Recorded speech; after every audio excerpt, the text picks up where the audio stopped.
Okay. अच्छा, अब हम डिस्कस कर रहे हैं question number 21. Please read this question. A nuclide has the notation X is the proton number at 23 or atomic number at 48. Which line 48, is the table? 23, yes. Which line? Which line in the table describe a different isotopes of this nuclide?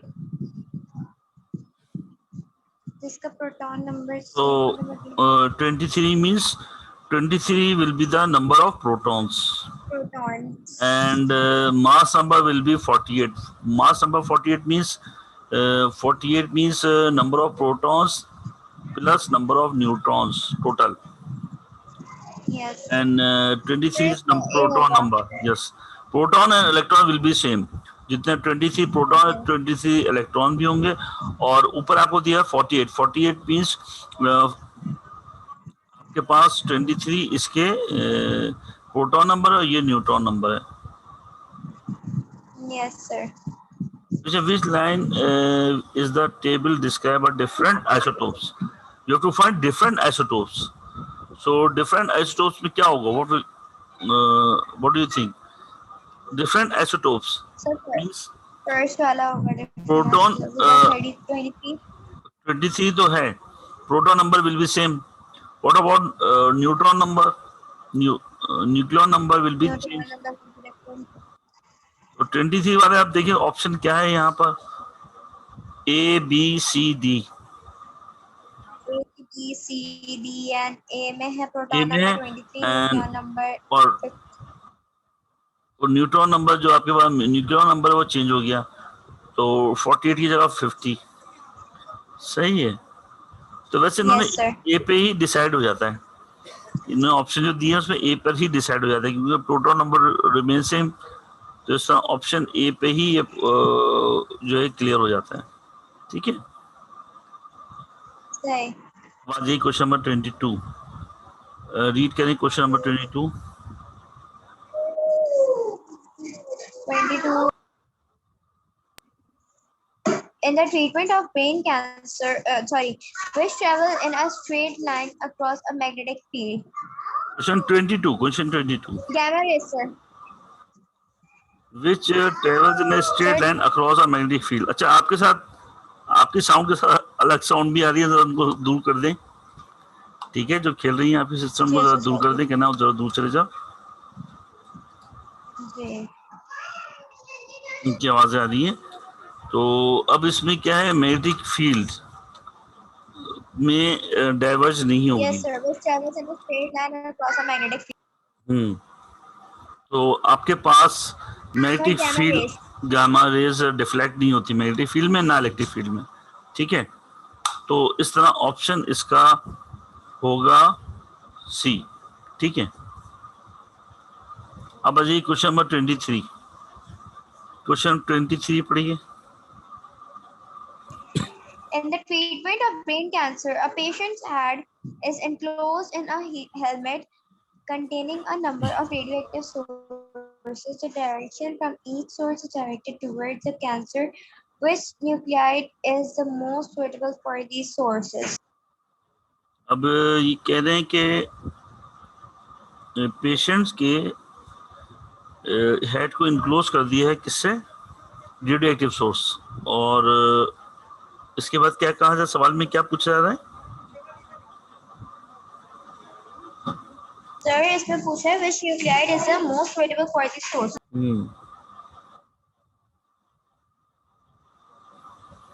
तो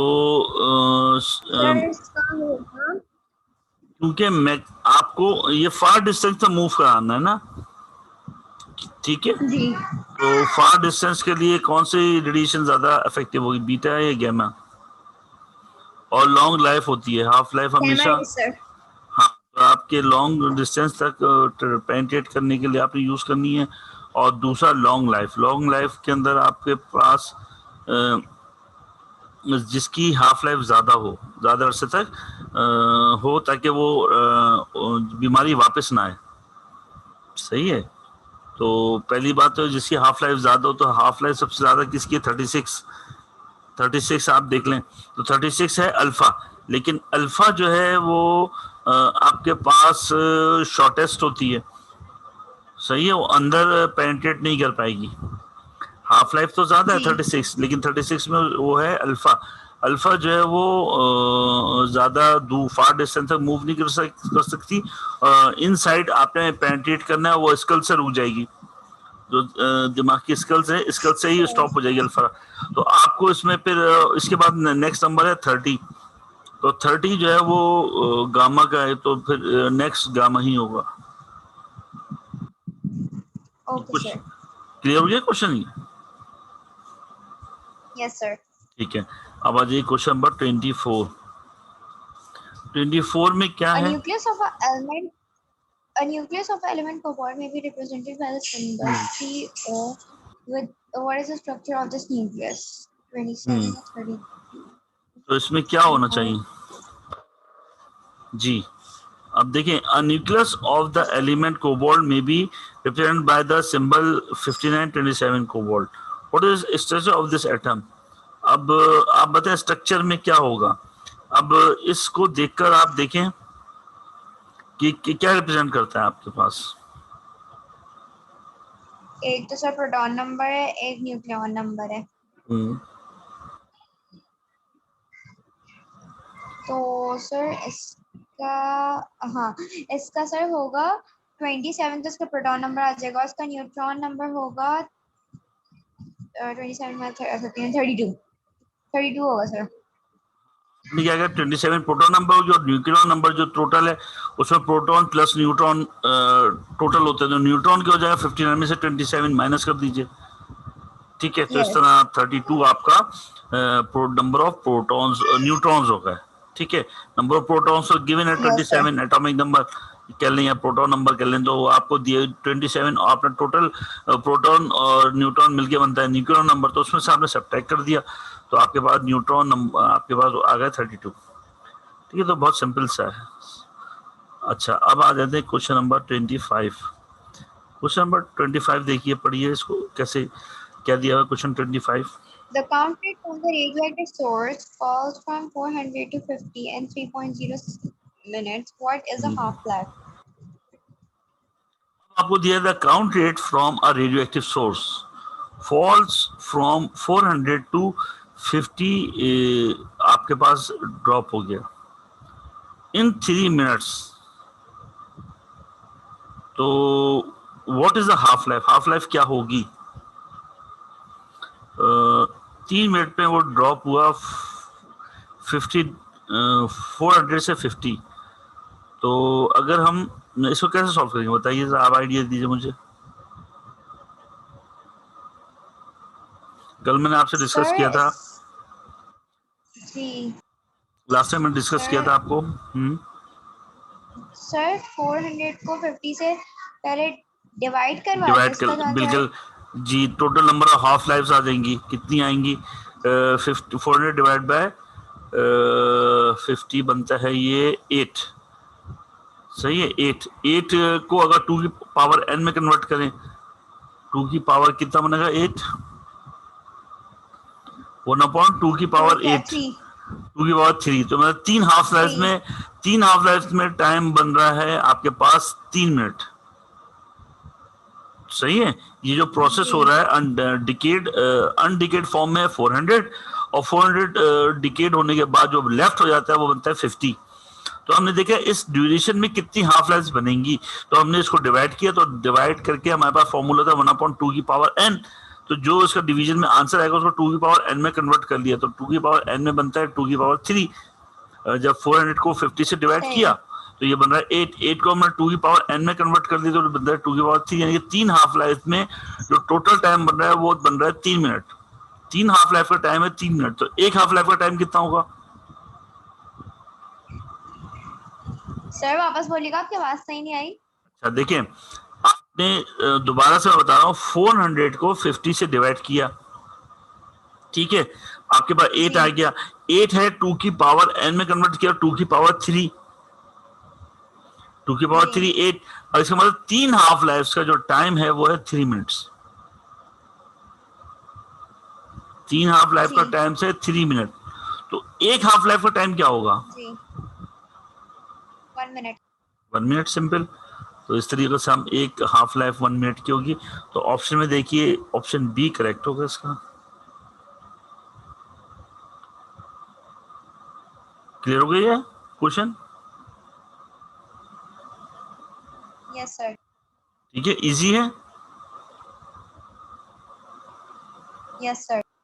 अच्छा, अब आ जाए तो ये इस तरीके से हम कैलकुलेट करते हैं। अब आ जाइए क्वेश्चन नंबर 26। 26 कैसे What is पढ़िए। the number of neutron, proton, electrons in the neutral atom uranium? Okay. Proton number तो इसका 92 होगा, न्यूट्रॉन नंबर भी 92 होगा इसका, सॉरी इलेक्ट्रॉन नंबर 92 होगा। प्रोटॉन और इलेक्ट्रॉन सेम होते हैं, और 325 माइनस 92 143 हो जाएगा। सर सी ऑप्शन होगा इसका। कैसे बताइए मुझे? पहले सर इसका क्या कहते हैं, प्रोटॉन नंबर और न्यूट्रॉन नंबर जो मतलब होता है वो सेम ही होता है, 92 और 92। उसके अलावा न्यूट्रॉन नंबर जब निकलता है प्रोटॉन नंबर माइनस मतलब 92 33 235 माइनस 92 143। सिंपल इसका ये आंसर। ठीक है, बिल्कुल सही है, गुड। अच्छा, अब आ जाइए, बिल्कुल सही, बिल्कुल सही अप्रोच आपकी। Well done. Question number 27 read कीजिए please. Read question number 27। In one radioactive decay, radium gave rise to the radon, as shown. What particle is also produced? Yes.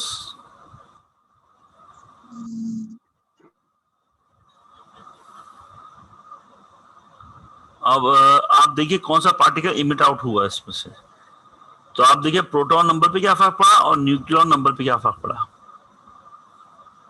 Ji, emit out से alpha particles शायद। Alpha particle emit out होते तो क्या change आती है?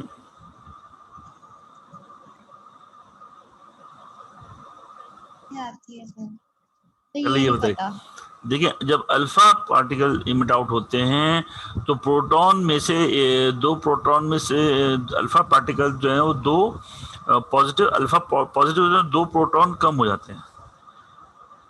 जो आपको proton number है उसमें कमी आती है 2, और 2 प्रोटॉन के साथ साथ जो है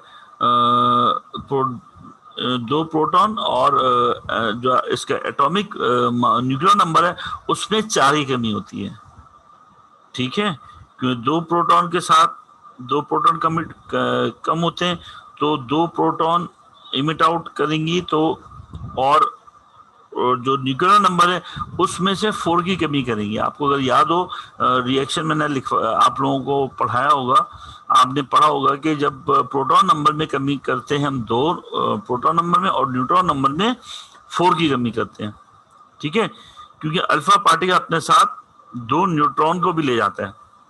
ठीक है, तो इस तरीके से टोटल न्यूक्लियर नंबर में जो आपकी मास नंबर है उसमें कमी आती है 4 की, और एटॉमिक नंबर में कमी आती है 2 की।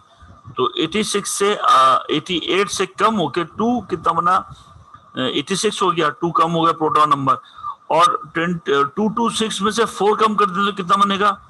222, यानी कि 4 कम कर दिए। तो जब भी अल्फा पार्टिकल इमिट आउट होते हैं तो क्या होता है कि 2 प्रोटॉन लेस होते हैं और न्यूक्लियर नंबर में से 4 लेस होते हैं। और जब बीटा पार्टिकल इमिट आउट होते हैं तो क्या होता है? प्रोटॉन नंबर में एक इजाफा हो जाता है। अगर फर्स्ट करें, अगर ये रिएक्शन अगर बीटा डीके का होगा तो ये आपके पास 226 और 88, तो 226 में तो ऐसे ही रहेगा, लेकिन 88 हो जाएगा 89 में कन्वर्ट। जब बीटा पार्टिकल इमिट आउट होते हैं तो उसका आपको याद होगा कि उसमें एक प्रोटॉन नंबर ऐड हो जाता है, लेकिन क्यों? और जो आपके पास न्यूक्लियर नंबर होता है या मास नंबर होता है वो वही रहता है, ये बीटा डीके। और गामा डीके में कोई चेंज नहीं आती, अगर ये 88 है तो 88 प्रोटॉन नंबर ही रहेगा, और 226 अगर न्यूक्लियर नंबर है तो न्यूक्लियर नंबर भी 226 ही रहेगा। गामा रेज में कोई चेंज नहीं आती, क्योंकि गामा रेज से आपका मास एक रेजेस है, जब इमिट आउट होती हैं तो प्रोटॉन और न्यूट्रॉन वो ओरिजिनल स्टेट में ही रहते हैं, उसमें चेंज नहीं आती। तो ये है अल्फा डिके और बीटा डिके और गामा डिके, तो वो आपने पढ़ लेना है, ठीक है, कि अल्फा डिके में क्या होता है। तो अल्फा डिके में जब एक अल्फा पार्टिकल इमिट आउट होते हैं तो 2 प्रोटॉन और इमिट आउट होते हैं, साथ में 2 न्यूट्रॉन चले जाते हैं, तो आपका न्यूक्लियर नंबर इस तरीके से 4 की कमी आती है और प्रोटॉन नंबर में 2 की कमी आती है। क्या समझ में आया? क्या समझ में आया बताइए दोबारा, मैंने क्या समझाया? अल्फा डिके में क्या होता है? पहले अल्फा पार्टिकल्स में जब मतलब कम होता है तो मतलब अल्फा डिके होता है तो क्या होता है? यस सर, जब अल्फा डिके होता है तो मतलब 4 उसके मतलब इलेक्ट्रॉन्स जो होते हैं वो कम होते हैं। 2 प्रोटॉन्स, नहीं 2 प्रोटॉन्स, हाँ सॉरी 2 प्रोटॉन्स और 2 न्यूट्रॉन। 2 प्रोटॉन्स और 2 न्यूट्रॉन्स हैं वो मतलब लेस होते हैं। और बीटा पार्टिकल में एक होता है, और गैमा रेस में मतलब कुछ भी नहीं होता। बस ये याद है कि अल्फा डिके जब होता है तो 2 प्रोटॉन्स कम माइनस कर लेते हैं सबट्रैक्ट, 2 न्यूट्रॉन्स कम, तो इस तरह न्यूक्लियर नंबर में तो 4 होंगे और प्रोटॉन नंबर में 2 की कमी आ जाएगी, ठीक है। सही। और बीटा डिके में क्या होगा? बीटा डिके में ये होता है कि एक प्रोटॉन ऐड हो जाता है और टोटल वही रहता है, क्योंकि न्यूक्लियर नंबर आपका एक न्यूट्रॉन जब बीटा डिके होता है तो एक न्यूट्रॉन एक प्रोटॉन में कन्वर्ट हो जाता है, तो इसलिए total number of protons add हो गए वो बढ़ जाएंगे आपके पास। तो प्रोटॉन नंबर बीटा डिके में ज्यादा हो जाता है और न्यूक्लियर नंबर वही जाता है, किसमें? बीटा डिके में। लेकिन अल्फा पार्टिकल्स के अंदर प्रोटॉन नंबर आपके पास 2 लेस करेंगे प्रोटॉन के अंदर, और न्यूक्लियर नंबर भी, या जो आपके पास मास नंबर है या न्यूक्लियर नंबर है उसमें से आपने 4 कम करना है। गामा में सेम रहेगा, ठीक है। क्लियर हो गया ये क्वेश्चन? जी सर। आज ये क्वेश्चन नंबर 28 पढ़िए। 28 है which row is correct for fission and for fusion? Which row is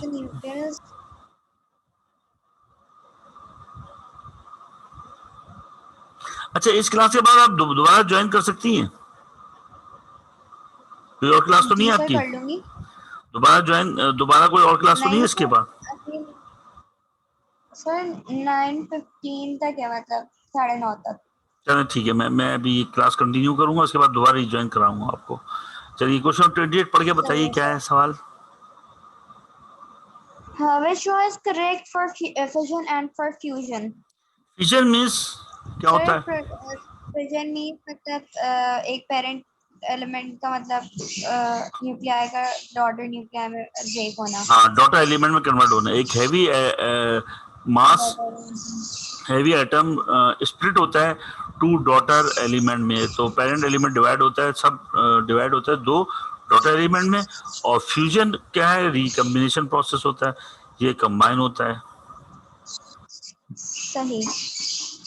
तो सर इसका होगा प्रोड्यूसेस स्मॉलर न्यूक्लियाई और is the energy of source of the star is used to release energy in the power station. Sir, is और इसी option होगा sir इसका produces smaller nuclei और fusion में is the energy source of a star, क्योंकि सन में ही process हो रहा होता है। देखिए अगर हम फिजिक्स पहले सबसे आप देखें इसमें which row is correct for fission process.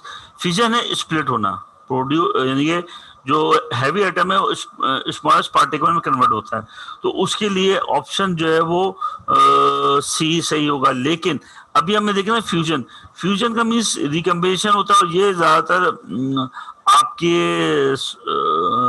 Stars की फॉर्मेशन में अप्लाई होता है और सन की कोर के अंदर भी अप्लाई होता है।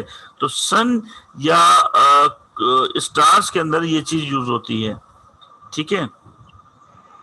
तो इस तरह जी sir, source of a star, तो इसमें अच्छा ऑप्शन ए और सी बहुत करीब करीब है, ऑप्शन ए और सी बहुत क्लोज है, लेकिन ऑप्शन ए में जो उन्होंने फर्स्ट पार्ट दिया है प्रोड्यूस लार्ज न्यूक्लियाई, तो ये रॉन्ग है। लेकिन ऑप्शन बी इसका आगे का जो पोर्शन है is the energy source of a star, देखिए दोनों सेम है, ए और सी में सेकंड पार्ट जो है सेम है। सही। लेकिन ए में जो फर्स्ट पोर्शन है फिजन वो गलत दिया हुआ है। फिजन में जो है वो स्प्लिट होता है, प्रोड्यूस नहीं करता large atom, large nuclei form नहीं करता, बल्कि स्प्लिट करता है, टूटता है, ब्रेक होता है दो डॉटर के अंदर। तो इस तरह ऑप्शन सी करेक्ट होगा। सही। तो इसमें ए पार्ट उन्होंने एक पार्ट जो है आपको एक पोर्शन है वो गलत दिया है। अब आ जाइए क्वेश्चन नंबर 29 के अंदर। एक क्वेश्चन 29 पढ़िए जी। The tritium is a radioactive isotope of the hydrogen with a half-life of 12 years. If a sample starts with 40 million atoms of tritium, how many atoms of tritium will be left after 12 years? तो half life की definition क्या है? 12 years के बाद क्या होगा? Sir DK हो जाएगा वो। कितना कितना होगा? एक हाफ लाइफ के बाद क्या होगा? जब एक हाफ लाइफ के बाद वो जो मास टोटल फॉर्म होता है उससे कितना मास डिसॉल्व हो जाता है एक हाफ लाइफ में? इसकी तो कहा है ना 12 इयर्स, तो 12 इयर्स के बाद कितना रह जाएगा half life? 12 year half life दी गई, तो हाफ लाइफ के बाद क्या होगा, कितना लेफ्ट रह जाएगा? जो टोटल मास है उससे कितना डिके होता है? कितना डिके होता है सर? कोई भी नंबर आपके पास क्वांटिटी हो, एटम्स आपको दी गई हैं या एक्टिविटी दी गई, उससे कितने परसेंट एक हाफ लाइफ में कितना रिड्यूस होता है?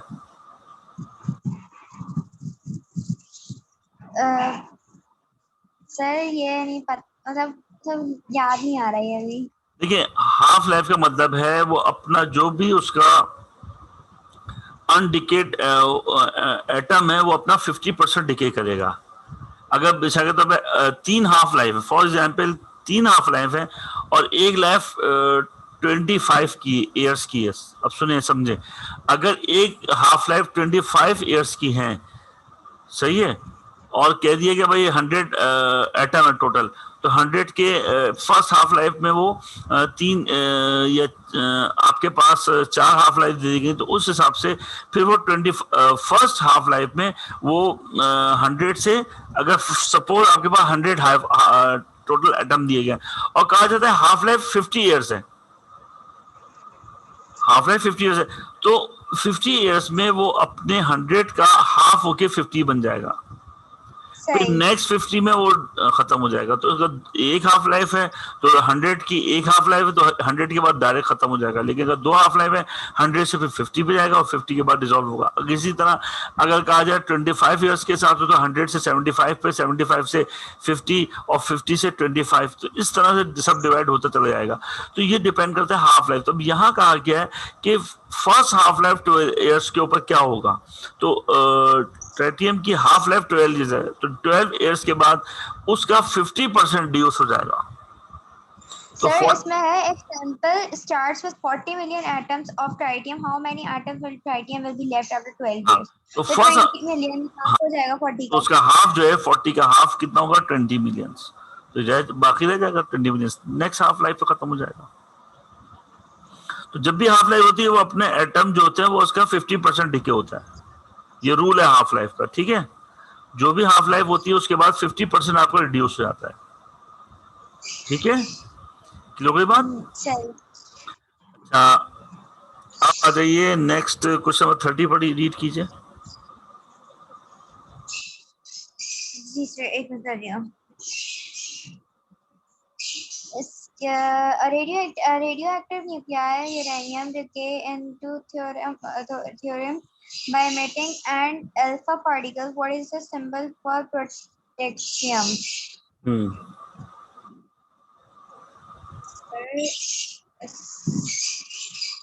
The symbol. सर मतलब तो सर ये कैसे पता चलेगा, जैसे इसका जैसे यूरेनियम का था, फिर इसके आगे मतलब किस तरीके से इसके न्यूट्रॉन और प्रोटॉन नंबर्स पता चलेंगे?